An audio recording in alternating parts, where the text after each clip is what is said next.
देवरानी पड़ी जिठानी पर भारी। ये कहानी एक ही परिवार की दो बहुओं की है। पहली है चंचल जो बहुत ही सुंदर है और दूसरी है मीनाक्षी जो बहुत ही आज्ञाकारी और संस्कारी बहू है। अरे बहू, सब तैयारी हो गई ना मंदिर की? कुछ छूटता तो नहीं? नहीं माँ जी, मैंने सब देख लिया है, एक बार आप भी देख लीजिए ना। मैं तो तैयार हो गई माँ जी, चलिए अब मंदिर के लिए निकलते हैं। अरे अभी मीनाक्षी को तो तैयार हो जाने दो। सामान रखने के चक्कर में बेचारी तैयार होना ही भूल गई। जा बहू, तू भी तैयार होकर आजा, फिर निकलते हैं। ठीक है मम्मी जी। जेठानी जी, आप ये सामान एक बार देख लीजिए ना। अरे तुमने देख लिया है ना, फिर देखने की क्या जरूरत है? अरे बहू, तू सामान की चिंता छोड़, उसे मैं देख लूंगी। जा जल्दी से तैयार हो जा, इसे कहने का कोई फायदा नहीं। शाम को मम्मी, कल मेरा ऐसे कंपटीशन है, मुझे समझ में नहीं आ रहा इस टॉपिक पर क्या लिखूं। कुछ बताओ ना मम्मी। अरे खुद से कुछ लिख लेना, मुझे परेशान मत कर। देख नहीं रहा मुझे कितना काम है। मम्मी, आप फोन ही तो चला रही हो, प्लीज कुछ बता दो ना।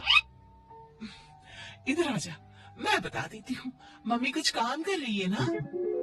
थैंक यू देवरानी जी, इस घर में एक तुम ही तो हो जो मुझे समझती हो, और वैसे भी ये काम मेरे करने के लायक थोड़ी ना है। अरे लेकिन चंचल बहू, बच्चा तो तेरा है ना, तो तू ही उसकी मदद करेगी ना। कोई बात नहीं ना माँ जी, दीदी कोई काम कर रही है। अरे ये कोई काम नहीं कर रही, बस काम से बचने का बहाना ढूंढती रहती है। आपने मेकअप का सामान देख रही होगी पक्का। पूरे दिन सजने संवरने के अलावा करती ही क्या है? माँ जी, आप सबको तो यही लगता है कि करती ही क्या है, लेकिन अपने आप को मेंटेन करना किसी काम से कम है क्या? और वैसे भी मैं देवरानी जैसी थोड़ी ना हूँ जिसको कोई पूछता ही ना हो। लोग तो मुझे देखते ही मुझसे पूछने लगते हैं और बात करने लगते हैं। आप नहीं जानती, बाहर मेरी भी कोई इमेज है। हाँ, मुझे तो समझ में ही नहीं आता। तू ही तो जानती है सारी दुनियादारी, हम तो बेवकूफ है ना। अगले दिन ये सारा सामान कैसे बिखरा पड़ा है? तुम इतने सुबह सुबह कहाँ जा रही हो? मैंने एक कमेटी ज्वाइन की है, उसकी ही मीटिंग के लिए जा रही हूँ। वो भी बिना नहाए? अरे कम से कम नहा तो लेती। अरे इतना टाइम नहीं है मेरे पास, और वैसे भी मेरा चेहरा देखकर कोई नहीं बता सकता कि मैं नहाकर नहीं आई हूँ। और ये परफ्यूम है ना, इसे लगाने से मेरे से केवल खुशबू ही खुशबू आएगी। फिर भी बिना नहाए कितना गंदा लगता है। अरे इतना ही है तो कुछ मीनाक्षी से सीखो, वो नहा धोकर तैयार होकर किचन में तुम्हारे लिए नाश्ता बना रही है। देखो मेरे पास ना तुम्हारी ये बातें सुनने का वक्त नहीं है, लेट हो रहा है मुझे, चलती हूँ मैं।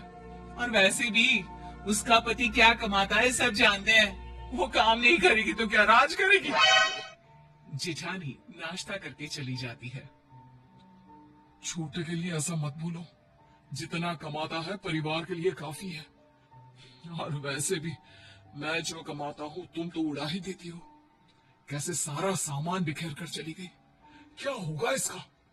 वो थोड़ी देर में मुझे ऑफिस के लिए निकलना है।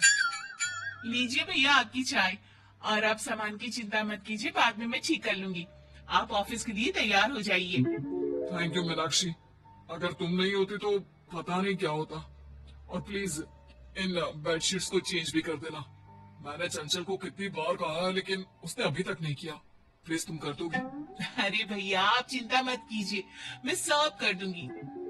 ऐसे ही जेठानी अपने हर काम से भागती और देवरानी अपने काम के साथ साथ जेठानी का काम भी पूरा करती, और जेठानी बस अपना सारा वक्त घूमने फिरने और अपने आप पर लगाती। लेकिन एक दिन अब क्या करे, ये तो बड़ी परेशानी हो गई। हे भगवान, अब तो तेरा ही सहारा है। क्यों माँ जी, ऐसा क्या हो गया? आप इतनी परेशान कभी नहीं दिखी, सब ठीक है ना? हम जो घर बना रहे थे उसके लिए हमने कुछ पैसे लोन लिए थे और चुका भी दिए थे, लेकिन आज जाकर पता चला कि थोड़े पैसे अभी भी बाकी हैं। बैंक वालों ने सर खा रखा। अब आप लोगों ने पूरे पैसे भर दिए हैं, तो अब कौन से पैसे बाकी हैं? भाभी, उनसे उस समय कुछ गलती हो गई थी, तो उन्हें लगा हमने पूरे पैसे भर दिए हैं, लेकिन आज हमें वहाँ से पता चला कि अभी और भी बाकी है, और उस समय से उन पर बहुत ज्यादा ब्याज बढ़ गया है। अगर हमने वो पैसे जल्दी नहीं चुकाए तो और बढ़ता ही रहेगा। अब समझ में नहीं आ रहा क्या करें। इतने कम समय में इतने सारे पैसों का इंतजाम कैसे होगा? मेरे पास एक आइडिया है। मेरे पास मेरी शादी के गहने हैं, अगर उनको बेच दे तो। तू पागल तो नहीं हो गई? अपने गहने बेच रही है? माँ जी, गहनों का क्या है, कल दोबारा बन जाएंगे, और वैसे भी गहने चले गए तो कुछ नहीं बदलने वाला। लेकिन ये घर चला गया तो। बात तो तुम सही बोल रही हो, लेकिन रकम इतनी ज्यादा है, तुम्हारे गहने काफी नहीं होंगे। अच्छा, तो बड़ी के गहने भी ले लो ना। मैं अपने गहने नहीं बेचने वाली। हाँ, मेरी माँ ने कितनी मुश्किल से मेरे लिए बनवाए थे। तुम्हारे ही गहने थोड़ी ना जा रहे हैं, मीनाक्षी भी तो दे रही है अपने गहने। अच्छा, इतना ही है तो तुम अपनी माँ के गहने क्यों नहीं बेच देते? माँ जी के भी तो गहने हैं। ये तुम क्या बोल रही हो? वो खानदानी गहने हैं, बाद में तुमको और मीनाक्षी को ही तो मिलने वाले हैं। अरे रहने दे, वो नहीं देना चाहती तो कोई जबरदस्ती नहीं। मेरे पास और भी है, मैं दे दूंगी। लेकिन मुसीबत के वक्त ये पता चल गया कि किसे इस घर की फिक्र है और किसे गहनों की। लेकिन माँ, वो तो दादी के गहने हैं। वैसे भी माँ, इतनी भारी चीज बनाना मुश्किल हो जाएगा, रहने दे। अरे मुझे और कुछ नहीं सुनना। मेरे लिए ये घर सिर्फ घर नहीं, बल्कि शहर में मेरी इज्जत की बात है। तुम पर तो मुझे शर्म आती है।